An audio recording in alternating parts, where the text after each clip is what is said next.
एक गांव में कालिया, गोपी और जग्गू नाम के 3 आवारा और बेवकूफ युवक रहते थे।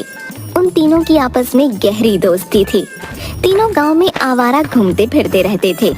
एक दिन वो तीनों गांव में बने हुए छोटे से खोखे पर चाय पी रहे थे कि तभी दुकानदार ने उनसे कहा, ये आज तुम तीनों की आखिरी चाय है। तुम तीनों ने 6 महीने से अभी तक उधारी नहीं चुकाई।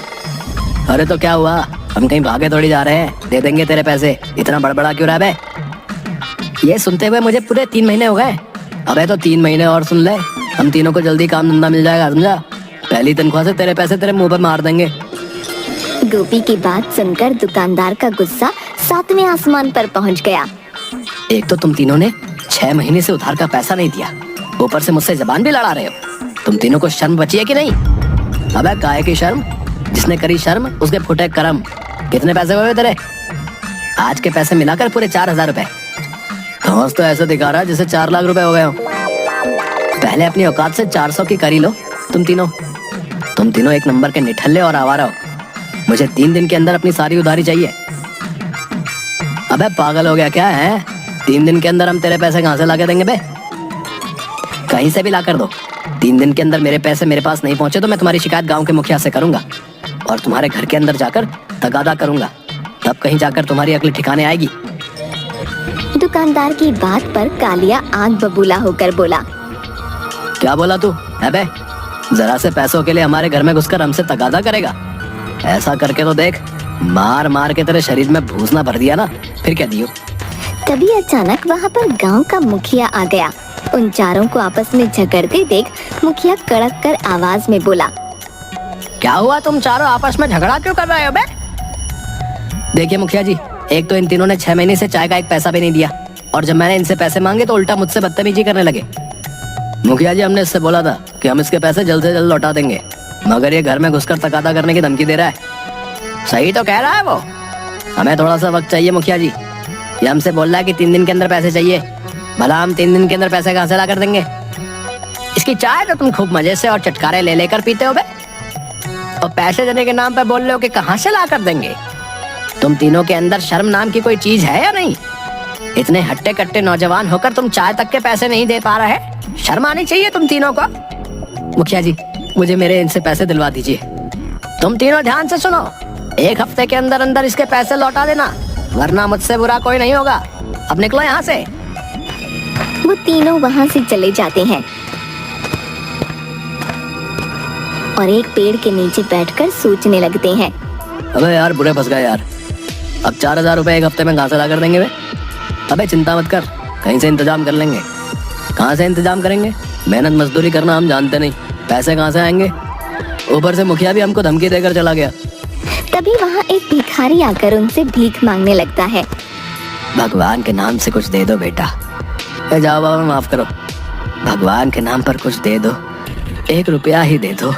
अरे हमारे पास एक फूटी कौड़ी भी नहीं है, बोला ना जाओ जाकर कहीं और से मांगो। उन तीनों की बात सुनकर भिखारी को गुस्सा आ जाता है। ऐसा लगता है जैसे कि तुम तीनों मुझसे भी ज्यादा गए गुजरे हो। ये लो, मेरी तरफ से 5 रुपया तुम रख लो। उसकी बात सुनकर वो तीनों गुस्से से आग बबूला हो जाते हैं। अबे तेरा दिमाग तो ठीक है बे? क्या तू हमें अपनी तरह भिखारी समझ रहा है बे? हाँ क्या? क्योंकि तुम्हारी हालत तो मुझसे भी ज्यादा बदतर दिखाई दे रही है। हम तीनों के पास कोई काम धंधा नहीं है, समझा? इसलिए हम यहाँ पर फालतू बैठे हैं। तुम तीनों के मतलब का बस एक ही काम है, तुम भी भीख मांगना शुरू कर दो। लेकिन याद रखना, तुम्हें कोई भीख भी नहीं देगा, क्योंकि भीख भी देखकर दी जाती है। और तुम तीनों तो हट्टे कट्टे मुस्तंडे हुए हो, लानत है तुम पर। ये कहकर भिखारी वहाँ से चला गया। अरे यार, अब तो भिखारी भी हम लोगों के मुंह पर भला बुरा बोलकर जाने लग गए, और ऊपर से हमें भीख मांगने की सलाह देकर गया है। जग्गू उन दोनों की बात सुनकर कुछ सोच कर बोला, वैसे कुछ गलत बोलकर नहीं गया, काम बुरा नहीं है। अबे तू पागल हो गया क्या? तू ये कहना चाहता है कि हम सभी भीख मांगे? गांव में हमारी रही सही नाक भी कट जाएगी। तो मैं कब कह रहा हूँ कि गांव में भीख मांगेंगे, दूसरे गांव में जाकर मांगेंगे। मैंने सुना है कि ये भिखारी एक दिन में बहुत कमा लेते हैं। नहीं, ये काम नहीं करना। मेरी बात तो सुन, सिर्फ 1 हफ्ते की बात है।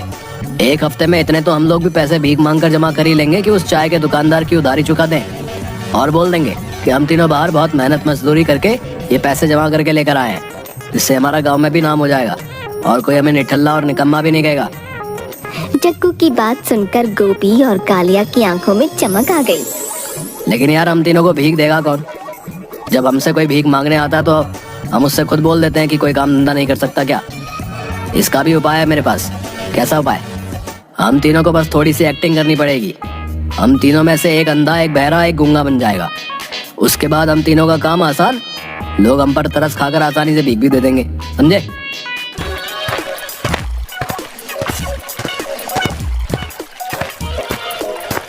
वो तीनों दूसरे गांव पहुंच गए।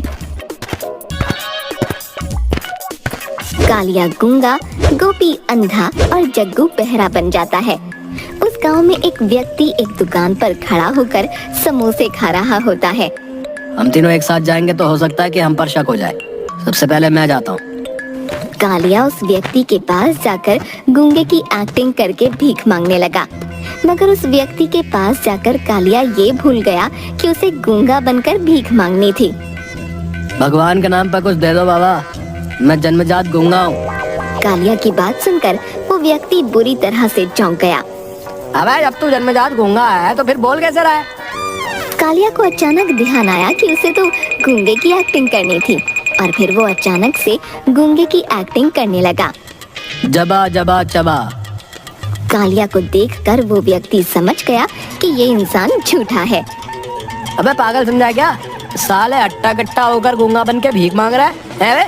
मारो भाई सब इसको मारो। इतना कहकर वो कालिया को बुरी तरह से पीटने लगा और आसपास के लोगों ने भी कालिया पर हाथ सेंक दिए। कालिया दर्द से कराहता हुआ अपने दोस्तों के पास चला गया। अबे उन लोगों ने मुझे बहुत मारा बे, पीट पीट कर मेरा बुरा हाल कर दिया। अबे बेवकूफ, तुझे गूंगा बनना था। तूने कभी सुना है कि ये गूंगा ये बोल रहा है कि मैं जन्मजात गूंगा हूँ? तू तो कड़ी का एक्टर है। अब देख, मैं जाता हूँ, सीखना मुझसे कुछ। देख उससे कैसे पैसे ऐड कर लेके आता हूँ, देख। इतना कहकर गोपी उसी व्यक्ति के पास चला गया। भगवान के नाम पे कुछ दे दे बाबा इस अंधे को। मेरे घर में मेरी बीवी और बच्चे 2 दिन से भूखे हैं। उस व्यक्ति को गोपी को देखकर बड़ा तरस आया। वो अपनी जेब से 100 का नोट निकालकर गोपी को देखकर बोला, कहाँ रहते हो तुम? पहले तो तुम्हें इस गांव में कभी नहीं देखा। मैं यहीं पास के गांव में ही रहता हूँ बाबूजी। क्या तुम पैदाइशी अंधे हो? नहीं बाबूजी, कुछ वक्त पहले मजदूरी करते समय दीवार मेरे ऊपर गिर गई। मेरे पास इलाज कराने के लिए पैसे नहीं थे और मेरी आंखें चली गईं। तुम घबराओ मत, अगर तुम्हें और भी पैसों की जरूरत हो तो तुम मुझसे मिल लेना। लेकिन मैं आपसे कैसे मिल सकता हूँ बाबूजी? मैं तो देख ही नहीं सकता। मेरा नाम रामू है, मैं यहाँ का मुखिया हूँ। तुम किसी से भी बोल देना कि मुझे गांव के मुखिया से मिलना है, वो तुम्हें आसानी से मेरे पास पहुँचा देगा। अचानक गोपी ने देखा कि उस दुकान पर एक बड़ा सा सांप बैठा हुआ था, जो धीरे धीरे करके गोपी और मुखिया की ओर बढ़ रहा था। गोपी चिल्लाता हुआ बोला, सांप सांप सांप, अरे भागो सब यहाँ से, यहाँ पर एक बड़ा सा सांप है। गोपी की बात सुनकर दुकान में हड़बड़ी मच गई। लोगों ने तुरंत उस सांप को पकड़कर मार दिया।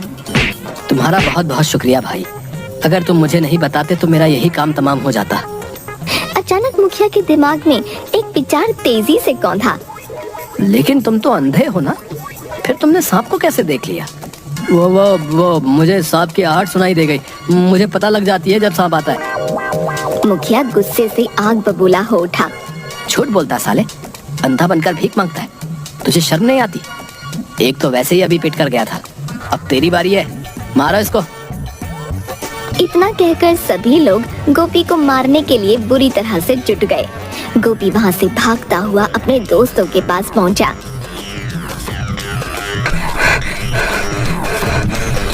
तू तो बड़ी बड़ी डेंगियां आंग कर गया था, आ गया मार खाकर।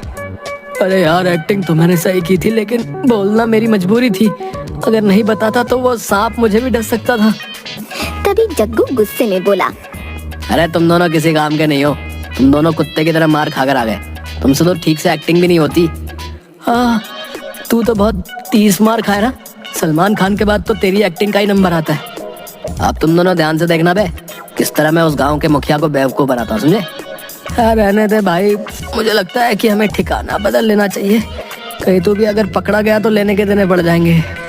मैं तुम लोगों की तरह बेवकूफ नहीं हूँ, बहुत फिल्में देखी है मैंने। मुझे लगता है कालिया सही कह रहा है जग्गू। आज अगर मुंबई चला जाऊंगा तो बड़े से बड़ा रोल मुझे मेरी शक्ल देखकर ही मिल जाएगा, समझे? जाने दे भाई, जाने दे, इसको जाने दे। जा भाई जा। जग्गू बहरा बनकर उसी मुखिया के पास गया। ईश्वर के नाम पे कुछ दे दो बाबा। अभी दो लोग यहाँ से पिट कर गए। पता नहीं क्यों मुझे तुझ पर भी शक हो रहा है कि तू भी उन्हीं का साथी है। मगर जग्गू उसकी बात पर कुछ नहीं बोला। अबे बहरा है क्या? जग्गू खामोश रहा। भगवान के नाम पर इस बहरे को कुछ दे दो बाबा। समझ गया, जब तू मेरी बात सुनी नहीं रहा था तो इसका मतलब वास्तव में तू बहरा है। मुखिया वही 100 का नोट निकालकर जग्गू को देने लगा कि अचानक दूसरा भिखारी मुखिया के सामने आकर खड़ा हो गया। भगवान के नाम पर कुछ दे दे बाबा। मुखिया उस भिखारी को भी कुछ पैसे देने लगा। तभी उस भिखारी की नजर जग्गू पर पड़ी। वो वही भिखारी था जो कुछ देर पहले उन तीनों दोस्तों को मिला था। मुखिया ने उस भिखारी को देखकर कहा, तू तो यहाँ पर बरसों से भीख मांग रहा है, ले तेरा एक और साथी आ गया। मुखिया की बात सुनकर भिखारी चौंक गया। कौन सा साथी? मैं तो अकेला हूँ। अरे ये देख, ये दूसरा भिखारी है, बेचारा बहरा है, सुन नहीं सकता। पागल हो गए हो क्या मुखिया जी? ये कोई बहरा बहरा नहीं है, ये दूसरे गांव का रहने वाला है। इसके साथ इसके दूसरे निकम्मे साथी भी होंगे जो इसी तरह बिल्कुल हट्टे कट्टे हैं। उस भिखारी की बात सुनकर मुखिया गुस्से से आग बबूला हो गया और उसने एक चांटा जग्गू के कान पर जड़ दिया। इसका मतलब तू भी धोखेबाज है। भिखारी की बात पर जग्गू का गुस्सा भी आसमान पर पहुंच गया। गुस्से में वो ये भी भूल गया कि उसे यहाँ पर बहरे की एक्टिंग करनी थी। झूठ बोल रहा है ये भिखारी। आप किसी से भी पूछ लो, मैं जन्मजात बहरा हूँ। अगर तू जन्मजात बहरा है तो फिर तूने इस भिखारी की बातें कैसे सुन ली बे? मुखिया की बात सुनकर जग्गू वहाँ से भागने लगा। मुखिया ने चिल्लाकर सभी से कहा, पकड़ो इस नौटंकी बाज को, जरूरी अपने उन दो साथियों की ओर भाग रहा होगा। जग्गू भागते हुए अपने दोस्तों के पास पहुंच गया, लेकिन उसके पीछे पीछे सभी गांव वाले पहुंच गए। यही है वो तीनों नौटंकी बाज जो भीख मांगने की एक्टिंग कर रहे हैं। इन लोगों की वजह से ही बेचारे जो असली भिखारी होते हैं उन्हें भी भीख नहीं मिल पाती। मारो इन सबको, मारो मारो। सभी गांव वालों ने उन तीनों को पीट पीट कर उनका बुरा हाल कर दिया। वो तीनों फटे हुए कपड़े लेकर अपने गांव वापस आ गए। भाई कल से मजदूरी पर चलेंगे हम तीनों, आए नहीं तो एक हफ्ते बाद हम अपने गांव में मुखिया के हाथों भी पिटेंगे भाई। तू सही कहता है यार, आए तुम दोनों की बात सही है। हम तीनों को अब कोई काम धंधा ढूंढ लेना चाहिए। अयो।